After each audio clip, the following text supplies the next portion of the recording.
Levi had heard of Jenny and Logan just now. Jenny was the daughter of Zayden, the eldest son of the Black family, and she was currently the deputy governor of New Alliance Bank in South City. Her husband, Logan Zacks, was all the more powerful. His grandfather, who had now retired, once served on the front lines of South City. His father was the deputy director of the Ministry of Economy and also served as a leader in the Ministry of Commerce. Jenny and Abigail were both Meredith's favorite granddaughters. As expected, Jenny and Logan arrived shortly after. Together with Logan's grandfather, Graham, and his father, Felix. Graham was also a big shot who was formerly the deputy leader at the South War Zone. He had many disciples but had since retired. Felix was in the prime of his life, holding an important position. Their attendance had greatly elevated the Black family's social status. "Happy birthday!" Graham and Felix extended their wishes one after another. Meredith grasped Jenny and Logan's hands, smiling brightly with narrowed eyes. They were filled with envy. Both Aaron and Caitlin had been dreaming about the day their son-in-law could set the Thames on fire just so they could keep their head up. But unfortunately, their son-in-law can never compare to that of others. Just their luck to have met such a son-in-law like Levi. Haha, the younger generation of the Black family is full of talents. Let alone our grandchildren, how many people in South City have as many talents and skills as our grandson-in-law? Meredith said proudly in front of hundreds of guests. That's right, Russell and the others chimed in. How many are there who are as gifted as Logan in South City? Logan adjusted his tie, smiling. I don't deserve your praise, Grandpa, Grandma. The sons-in-law of the Black family are all outstanding.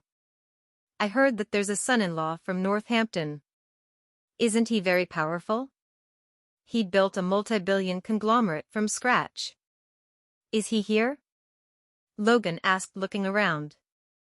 Knowing that Logan was referring to Levi, Aaron and Caitlin suddenly felt ashamed. They lowered their heads and pulled Levi aside, wanting to hide. Aunt Caitlin, Uncle Aaron, why are you guys hiding? Northampton's son-in-law, Levi Garrison, is over here. Someone mercilessly pointed out Levi's position. Everyone around retreated, revealing a large open space showing only Levi and his family. At once, all eyes zeroed in on them. So you are Levi Garrison? Logan smiled. I heard that your net worth was over $1 billion. How about now? I bet it's now worth more than the entire Black family. Yeah, with your potential, hitting $10 billion is pretty attainable, said Jenny. Being watched by hundreds of noble relatives, Aaron and Caitlin broke out in a cold sweat. They were too anxious. This moment was too humiliating. It was evident to Zoe that they were deliberately putting Levi in a tough spot. Just as she was about to speak up for him, Levi blurted. To answer Jenny and Logan's questions, yes, it has definitely surpassed that of the Black family since long ago. Money was just a number to him. If he could look down upon the Rogers family, who worth tens of billions, what more the puny Black family? Everyone gasped at Levi's reply. Levi's bravado is really something. What a load of crap. Haha, isn't that a given, Captain Chapman? Russell has always been the pride of the Black family, said Meredith unabashedly. This made everyone envious, especially Caitlin and Aaron. How nice would it be if Mrs. Black could be proud of them someday? Too bad they couldn't do it by themselves and could only rely on their daughter and their son-in-law. But could a useless son-in-law like Levi ever make them proud? Never. Grandpa, Grandma, I was going to invite the big shots from the war zone, but there's only so much I can do, Russell said humbly. This is more than enough, Russell, Meredith smiled approvingly. It's enough that Captain Chapman and the others could make it. Indeed. With you, Russell, plus Jenny and Logan, it's the right degree of pomp. Heen and Quintus both laughed. How intimidating. Can you give us an exact number regarding your net worth? Yeah, tell us. Grandpa and Grandma will certainly be proud of you. Logan and Jenny laughed out instead of getting angry. Levi, don't. Zoe and her parents were so anxious that they almost covered Levi's mouth. But Levi slowly raised a finger. At least this much. At least 10 billion? Logan asked. No, Levi shook his head. Could it be 100 billion? Logan winced when he said that number. Levi chuckled. You're wrong.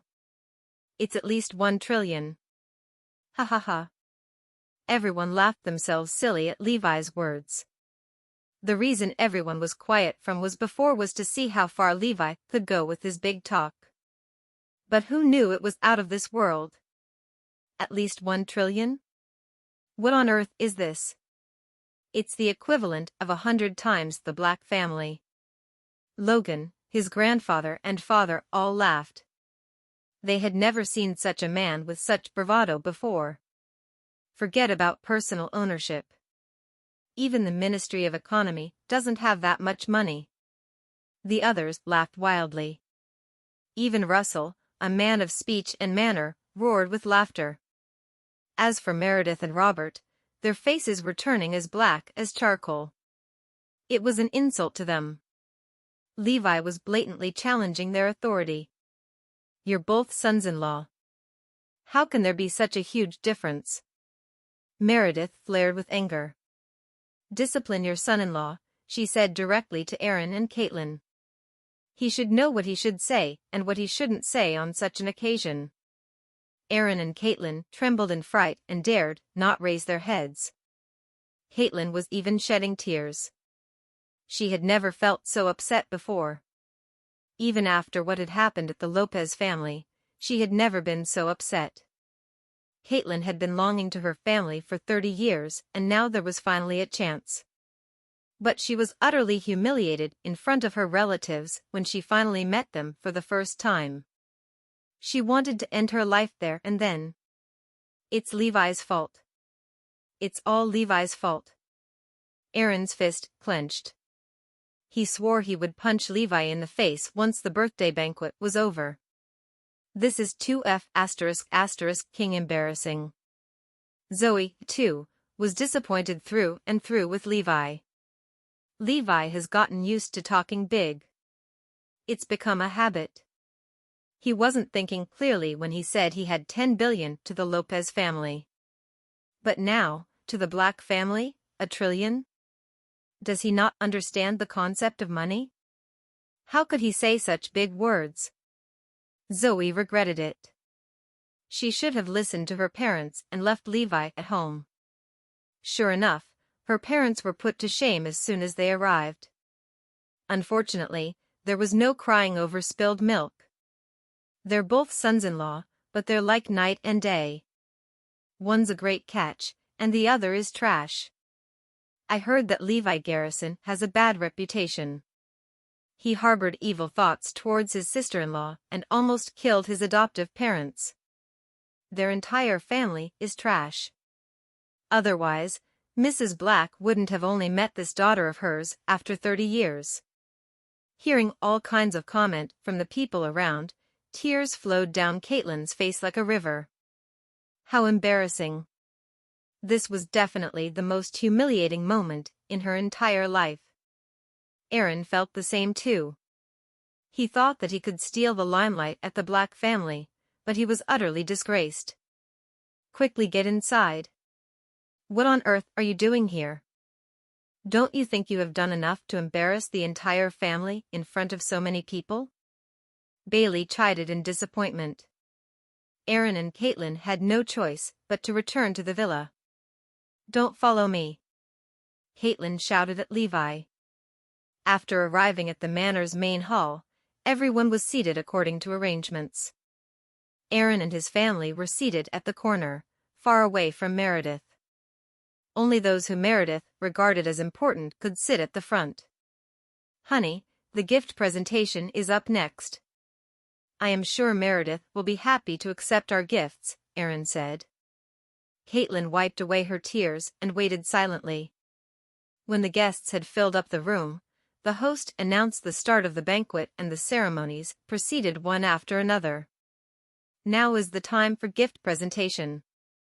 Everyone started presenting their gifts as soon as the host finished. There were gifts of a wide variety, but they were all valuable. Hearing what the others had brought, Erin and Caitlin were filled with aplomb. Because none of those gifts that were presented could be compared to what their family had prepared. Those gifts were far inferior to theirs. In the face of all sorts of gifts, Meredith simply nodded indifferently. Come on. Let's go. She will definitely be happy. Erin and Caitlin quickly pulled Zoe to the front, waiting to present their gifts. I see you are well prepared, Caitlin, said Zena, Caitlin's cousin who was queuing at the front with her husband, Samson Fleming. Haha, and so were you. Erin and Caitlin smiled, thinking about how happy Meredith would be upon receiving their gifts in just a bit. Up next, it's the birthday gift of Zena and Samson, an authentic calligraphy painting of an ancient notable artist worth 700,000, a 500-year-old wild ginseng. And last, but not the least, a jade Buddha Zena had sought from the holy mountain to bless Mrs. Black with good health. The host read out the list of gifts Zena's family had prepared. The whole room burst into applause. Everyone was satisfied with their gifts. The jade Buddha especially was thoughtful. Hearing that, Meredith flashed a smile at last, obviously liking these gifts very much. Zena, Samson, I like your gifts very much, Meredith said. However, Erin, Caitlin and Zoe were dumbfounded. Because the gifts they had prepared were almost exactly the same as theirs. Most importantly, the former's gifts were several times more expensive than theirs. And they were queuing right behind them. They wondered what Meredith would think of them if she found out their similar but relatively cheaper gifts. Erin and Caitlin were so nervous that they could barely breathe. Up next, we have Caitlin and Erin's gifts. Seeing the gifts, even the host himself was stunned. What a coincidence. What is it? Is there a problem with their gifts? Someone asked. The host organized his thoughts and read aloud, Caitlin and family have gifted a calligraphy painting worth 300 million. A 100-year-old wild ginseng. And a jade Buddha requested from Northampton's Temple of Peace. Yes, how thoughtful. They are exactly the same gifts as what Ms. Zena and her family had prepared. Except that they are lower in value by a double. Erin and Caitlin wished the ground could swallow them whole as soon as the host finished. How embarrassing. What a disgrace. Why is life so unfair to us? Why does such misfortune always befall us? Their gifts were exactly the same, but the price was twice as low as theirs. And they were queuing right behind them. Even Zoe felt ashamed. She couldn't bear to stay there any longer. Zena and Samson looked at Erin's family helplessly. They didn't expect that they had prepared similar gifts. What do you mean, thoughtful? Isn't that just a duplicate? At least prepare similar gifts at the same price. Who are they trying to fool? Aren't they looking down on Mrs. Black? Is Mrs. Black short of that few $100,000? Are you kidding me? The crowd erupted in anger. Seeing the gifts Caitlin and her family had gifted, Meredith snorted angrily. If you don't want to prepare gifts, just don't. Why do you keep embarrassing yourself? Robert sighed. What a disgrace. With no dignity left, Caitlin longed to bury her head into the ground. They will remember this day forever. I shouldn't have come. It's all Levi's fault. If Levi is powerful enough, we wouldn't have been reduced to such a state. If Levi's worth a dozen of billions, Mom would have been happy with just our presence alone. Right behind them was Logan's family. Graham and Felix casually presented some symbolic gifts. In fact, with their status, their presence was the greatest gift. Meredith was thrilled. "Grandma, I present you with a pair of legendary luminous pearls worth 10 million. I had to travel to 10 foreign cities in order to get it at an auction," said Logan. The crowd seethed with excitement. As compared to the few 100,000 gifts from Aaron and his family before, it was an instant kill. The difference was like night and day. Meredith liked this pair of legendary luminous pearls so much that she personally accepted them. "See that?" She gave Aaron's family a look. "This is what you call a gift. Even if Logan's gift is worth a penny, I would still like it because it's prepared with intentions." Caitlin and Aaron hid at the corner and dared not look up. They could only hope for the birthday banquet to end soon and leave South City as soon as possible. "I am going out first," Levi suddenly said to Zoe and vanished from sight. Just as Zoe was about to ask him something. In the main hall, gifts were still being presented. And with greater value. Zayden presented a $3 billion project contract. Everyone in attendance was stunned. Russell and the others presented their gifts as well. With Russell giving a rare special saber instead of gifts worth tens of millions. "I know you like this stuff, Grandma. I went to great lengths to get this," Russell said. "Yes, I like it." Meredith used to reign over the battlefield, and hence she liked the saber very much. Finally, a few other grandsons-in-law also presented their gifts, which made Meredith beam in delight. "Allow me to speak on behalf of all the sons-in-law in the Black family," Logan suddenly spoke. "It seems that every son-in-law has presented their gifts besides Levi Garrison from Aunt Caitlin's family, am I right?" "Yeah, he didn't." Everyone shifted their gaze to Aaron's table, focusing on them again. "Oh yeah, where is he? Did he run away?" "No way. Doesn't that mean he didn't prepare anything? Did he have to run away for that?" "I know, right? I mean, even if he did prepare something, Mrs. Black wouldn't have liked it either." Everyone sneered. "Who said I didn't prepare a gift?" A voice as loud as thunder was heard.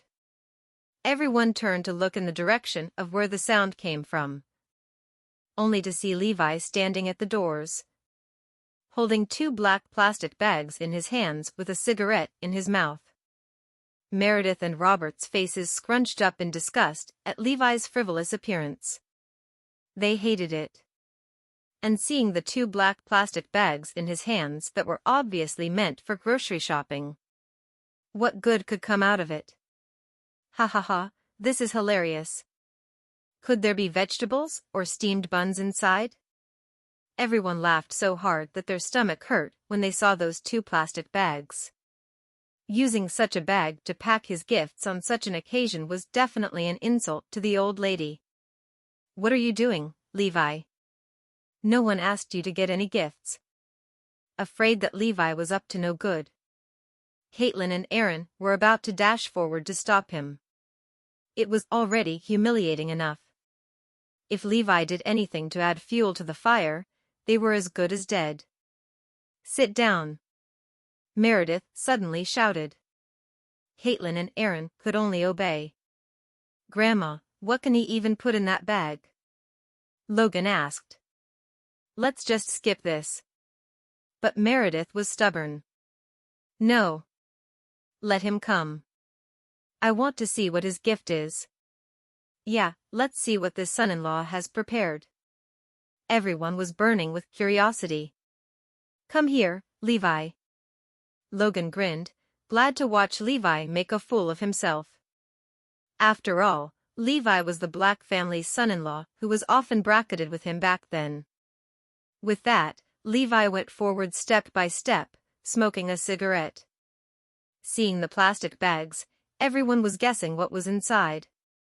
With Levi approaching, Perry and the others who were sitting at the front were petrified when they suddenly recognized him. Perry instinctively shot to his feet, and was about to greet him when he stood frozen upon noticing the expression in his eyes. Everyone looked at Perry curiously. "What's wrong, Captain Chapman?" Russell, who was next to him, asked. Perry sat down quietly. "Nothing. I just got a cramp in my leg." Levi came to Meredith and Robert at last. "How dare you smoke in front of Grandpa and Grandma? Do you have a death wish?" Logan was very displeased. However, Robert and Meredith noticed something strange. The cigarette in Levi's mouth seemed to be a special cigarette from the war zone. Especially that strong tobacco scent. It could only be found in the war zone. Robert and Meredith were sure of that. "Shall I open it?" Levi asked. "Go ahead." For some reason, Robert and Meredith were looking forward to it. As if something good could be found inside this filthy plastic bag. Levi took out 2 boxes of cigarettes and 2 bottles of liquors from the bag and presented them before Robert and Meredith. Grandson-in-law Levi Garrison presents 2 boxes of cigarettes and 2 bottles of liquors. The military green packaging of the cigarettes and liquor was very simple, and its workmanship was very rough. "Levi, are you crazy?" Logan guffawed. "How could you present such poor quality cigarettes and liquor as gifts?" This marks the end of chapter 190. Next chapters will be updated tomorrow. I hope you guys are enjoying my work. If you do, please subscribe to my channel and comment for any suggestions or any other novel you all want to be featured here.